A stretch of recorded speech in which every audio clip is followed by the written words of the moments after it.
Okay, as you can see, we've moved outside at Fidel Murphy's Irish Pub in Caymans, and we're rejoined by Ali. For those who didn't see the first interview at half-time, Ali is from Portsmouth in the UK, now living in the Caymans. So, bit of a turnaround in the second half, Ali. Run us through it. Yeah, absolutely. I think I said in the first at half-time, first half, for about half an hour, Leicester were kind of finding gaps all over the pitch. They probably should have been ahead before we even scored. I'm guessing, Ten Hag must have really got into him at half-time, because from minute one of the second half, we looked like a completely different team. The boys came out just all over Leicester, really, and I think based on the second half, the scoreline is probably a fair result, but you have to give credit to Leicester for the first half, because they probably went in behind feeling a little bit unlucky. All right. And, Ten Hag doesn't mess around, does he? If changes need to be made, formation changes or... Yeah, absolutely. I think Garnacho came off at half-time for Sancho. Yep. Sancho, I thought, had a decent game. Yep. Obviously, he got himself on the score sheet as well, which is important for him. I think a lot of United fans, and probably a lot of fans even outside of United, have been wondering what's going on with Jadon Sancho. We don't really know what's happened to him, but it's great to see him on the score sheet. Yeah.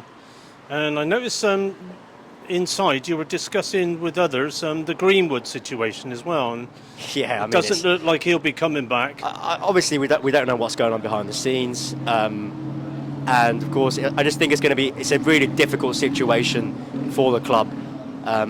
I'll personally be shocked to see him ever put on a United shirt again. But again, you can't. It's quite difficult to comment on. You can give an opinion, but I think the club's in quite a tricky situation. But I don't think, my view personally, is that he won't be playing for us again. And it seems that at the moment the top three is starting to pull away a little bit now from the rest of the pack. Yeah, it does. I mean, obviously Spurs are about to play a little bit later here today. I think Newcastle as well. I think they've had one win in the last 8. Obviously had a lot of draws. So it does feel as if it's looking like Arsenal and City at the top.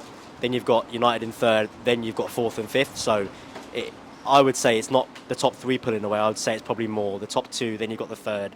Then you've got fourth and fifth. That's my view on it. And you've got, just to wrap up, you've got the big game next week, of course. Next Sunday. Could be your first trophy. The League Cup, or Carabao Cup final, as it's called. Fingers crossed we can do the job there, because if he gets a trophy in his first season, that'll be a great start for him. And then next year we can really push on. Yeah, and you had a little bit of an added bonus of the Newcastle goalkeeper. Unfortunately got a red card, so he'll miss. And I think they've got quite a few injuries in their goalkeeping department, so that could be tricky. But either way, even a full-strength Newcastle, they're going to have to be really on their game, because Rashford, man, he's going to take some stopping now. Yeah, honestly, I don't know what they're feeding him at the moment, but whatever it is, he can't stop scoring. He's unbelievable right now, and listen, like, he right now is the man for us. So we just got to hope he can stay fit, he can stay fresh, and hopefully he can lead us to that trophy on Sunday as well. Okay. All right, Ali, well, we'll catch up with you then, and for other games, no doubt. Nice one. Cheers. Thank you.